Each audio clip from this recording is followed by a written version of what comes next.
Hello everyone, my name is Megha Goyal and I welcome you all on my channel. My channel Divine Souls talk about the solution of your life. आप सभी को मेरा आत्मा नमस्ते। Comment section में आत्मा नमस्ते ज़रूर लिखिएगा और साथ में ये भी बताइएगा कि आप कैसे हैं, खुश तो हैं ना। खुद प्यासे रहकर दूसरे को पानी पिलाना सबसे बड़ा पुण्य है।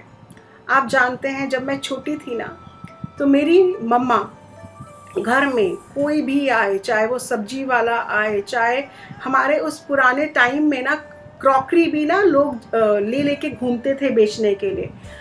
तो क्रॉकरी अगर जैसे मम्मा किसी को बुलाई घर में दिखाने के लिए कि दिखाओ, उस टाइम पे बाटर सिस्टम होता था कि हमारे पास कुछ पुराने बर्तन हैं तो उस बर्तन को देख के और कुछ पैसे दे के आप नई क्रॉकरी खरीद सकते हैं। मैं उस ज़माने की बात कर रही हूँ। उस टाइम पे भी मम्मी जो वो क्रॉकरी बेचने आते थे उनको शरबत ज़रूर पिलाती थी, या घर में अगर कोई इलेक्ट्रिशियन आता था या कोई सामान देने आया है तो उनको मम्मी शरबत या पानी ज़रूर पिलाती थी। उस टाइम पे तो हम बच्चे थे, हम यही सोचते थे कि मम्मी ऐसा क्यों कर रही हैं। कभी मम्मी से सवाल नहीं किया हमने, लेकिन अच्छा लगता था कि हाँ हमने किसी को पानी पिलाया। एक ये समझ तो थी कि हाँ हमने किसी को पानी पिलाया, लेकिन जब आज हम उन बातों को सोचते हैं तो ये सोचते हैं कि मम्मी ने कितने पुण्य कमाए। इसी तरीके से निर्जला एकादशी जो कि 21 जून 2021 को है, निर्जला एकादशी को हम निर्जल रह के व्रत रख कर, जिसमें हम पानी भी नहीं पीते, ऐसा व्रत होता है ये, और हम दूसरों को पानी पिलाते हैं। ऐसा दिन है ये जहाँ पे हम खुद भूखे प्यासे रहकर दूसरों की सेवा करते हैं, दूसरों को पानी पिलाते हैं। निर्जला एकादशी को भीम एकादशी भी कहा जाता है, पांडवों की काशी कहा जाता है कि जो भीम था वो भूखे नहीं रह सकता था और उनको भूखा रहने की आदत नहीं थी, तो उन्होंने भी निर्जला एकादशी का व्रत रखा था। बिना खाना खाए, बिना जल पिए पूरे दिन का ये फास्ट होता है। आप शाम को भी पानी नहीं पी सकते। आपको अगले दिन जो व्रत रखते हैं उनको मेरा सैल्यूट। वो अगले दिन ब्राह्मण को खाना खिलाने के बाद खुद कुछ खाते हैं और जल पीते हैं। इसी तरीके से भीम ने भी ये व्रत रखा था पांडवों की जीत के लिए। निर्जला एकादशी अगर आप लोग व्रत रखते हैं तो बहुत ध्यान से व्रत रखिएगा, क्योंकि कोरोना का काल चल रहा है और इम्यूनिटी हमें बनाए रखनी है, तो बड़े ध्यान से इस व्रत को रखिएगा। अगर नहीं भी रख रहे तो कोई बात नहीं। कहा जाता है किसी भी त्यौहार में महत्व जो है वो है दान करना है। निर्जला एकादशी के महा उपाय और निर्जला एकादशी पे हम क्या दान करें इसके बारे में मैं आपको बताऊंगी। निर्जला एकादशी वाले दिन आप सुबह उठकर जब स्नान करेंगे तो उस नहाने के पानी में आप आंवले को, हरा आंवला ले लीजिएगा। हरे आंवले को आप घिस के जब निचोड़ेंगे तो उसका पानी, उसका रस निकलेगा। उस रस को आप अपने नहाने के पानी में डालकर आप निर्जला एकादशी वाले दिन सुबह स्नान करिए। इससे आपको बहुत पुण्य प्राप्त होगा। निर्जला एकादशी जैसे कि हम सब जानते हैं भगवान विष्णु का दिन होता है, तो इस दिन भी नहा धो के आप भगवान विष्णु की पूजा करें। भगवान विष्णु को आप दूध में केसर डालकर आप उनका अभिषेक करें, उन्हें पीले फूल चढ़ाएं, उन्हें पीली मिठाई चढ़ाएं, उन्हें खास कर की निर्जला एकादशी वाले दिन उन्हें आम ज़रूर चढ़ाएं। उसके बाद आप विष्णु जी के सामने बैठकर सत्यनारायण जी की कथा सुन सकते हैं या विष्णु सहस्त्र नाम सुन सकते हैं। तुलसा की माला पे 108 बारी ओम नमो भगवते वासुदेवाय का जप ज़रूर करें। आपको बहुत बहुत लाभ मिलेगा निर्जला एकादशी वाले दिन ये जाप करने से। पूजा के समय आप 7 पीली कौड़ियाँ, आराम से पूजा शॉप में मिल जाती हैं, 7 पीली कौड़ियाँ आप खरीदें और साथ में साबुत 7 हल्दी की गांठ खरीदें और एक छोटा सा पीला कपड़ा लें। उस पीले कपड़े को आप विष्णु जी भगवान के सामने रखें। आप 7 पीली कौड़ियाँ उस पीले कपड़े पर रखें और वो 7 पीली हल्दियाँ आप उस कपड़े में रखें। अपनी पूजा संपन्न करें। पूजा करने के बाद उस कपड़े को गांठ बांध दें और उस कपड़े को, उस पोटली को आप अपने जहाँ पे भी कैश रखते हैं वहाँ पे आप ले जाकर रख दें। ये आपको धन प्राप्ति के लिए बहुत शेषकारी उपाय है। अगला उपाय जो मैं बता रही हूँ उसमें आपको चाहिए एक पानी वाला नारियल और आपको चाहिए 7 बादाम, साबुत बादाम लीजिएगा। ये नारियल और 7 बादाम अगर आप मंदिर जा रहे हैं निर्जला एकादशी वाले दिन तो ये नारियल और 7 बादाम अपने साथ लेके जाइएगा और विष्णु भगवान को आप ये ज़रूर अर्पण करिएगा।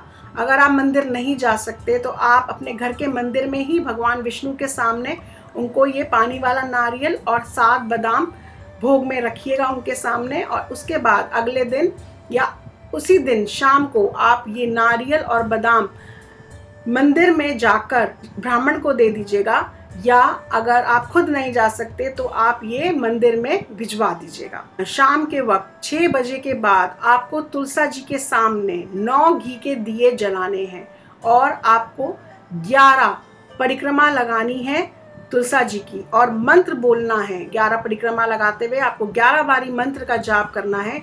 ओम वासुदेवाय नमः, ओम वासुदेवाय नमः। ये बात करी मैंने कुछ उपाय की जो आपको निर्जला एकादशी वाले दिन करने हैं। अब बात करते हैं कि निर्जला एकादशी वाले दिन, जैसे कि मैंने बोला, ये दिन महादिन होता है दान के लिए। आपको क्या दान करना चाहिए? निर्जला एकादशी वाले दिन आपको वो चीज़ें दान करनी चाहिए जिससे दूसरों को गर्मी से राहत मिले। जिस तरीके से हम जानते हैं निर्जला एकादशी, निर्जला जल की एकादशी, तो इस दिन हमने देखा है बहुत भंडारे लगते हैं जहाँ पे लोग पानी बांटते हैं, पानी पिलाते हैं या दूध में रोब्ज़ा मिलाकर पिलाते हैं। तो इस दिन आप ज़रूर से लोगों को पानी पिलाएं। महा उपाय मैं अब इस दान से आपको लेकर बताने वाली हूँ। आपको चाहिए एक मिट्टी का घड़ा।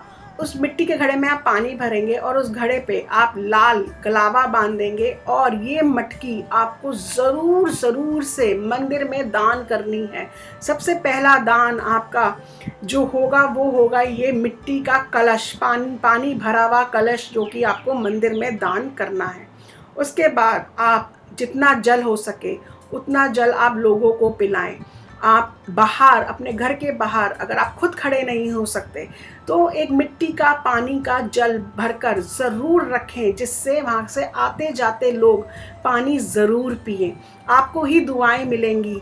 जब प्यासा पानी पीता है ना तो उसके मुंह से ज़रूर निकलता है, उसके मन से ज़रूर निकलता है, भगवान तुम्हारी इच्छा पूरी करे। तो आप सोचो आप कितने आशीर्वाद लोगे लोगों के। इस दिन अपने घर पे, अपने घर के बाहर या अपनी घर की छत पे, कहीं भी बगीचे में आप पक्षियों के लिए भी पानी ज़रूर रखें। पानी का बहुत बड़ा महत्व है निर्जला एकादशी वाले दिन। दान में आपको खरबूजा, आम, लीची, खीरा, ककड़ी, जितने भी गर्मियों के फल हैं आप दान कर सकते हैं। बहुत बड़ा महत्व है दान करने का। मैं फिर से बोलूँगी, इस दिन ब्राह्मणों को आप जूते चप्पल भी दान कर सकते हैं।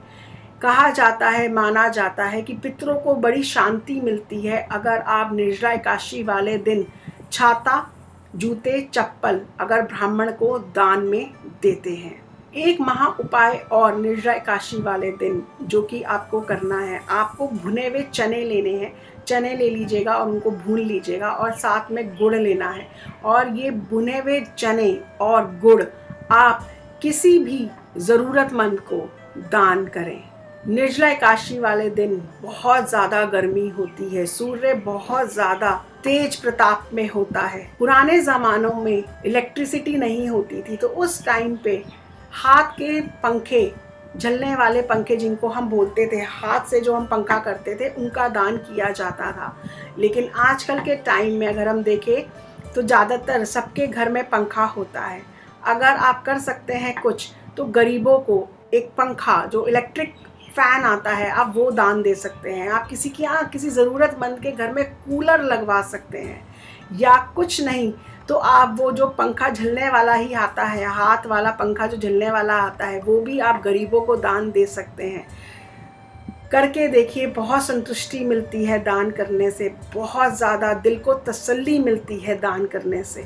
तो निर्जला एकादशी वाले दिन दान करिए, अपने कर्मों को बढ़ाइए, कर्म दान से भी बढ़ता है, कर्म दान से भी सुधरता है। आप सभी को निर्जला एकादशी की ढेर सारी शुभकामनाएं। और फिर से जो इस बारी निर्जला एकादशी का व्रत रख रहे हैं उनको मेरा प्रणाम। आप लोग बहुत अच्छे से अपना निर्जला एकादशी का व्रत संपूर्ण कर पाएँ, और जो लोग व्रत नहीं रख रहे वो निर्जला एकादशी पर मेरे बताए हुए उपाय और दान ज़रूर करें। Like and share this video. Do not forget to subscribe to my channel. My name is Megha Goyal. I am an astrologer, numerologist, past life therapist, Vastu and Feng Shui expert, tarot card reader, psychic healer and a life coach. Angels love for everyone. Atma Namaste.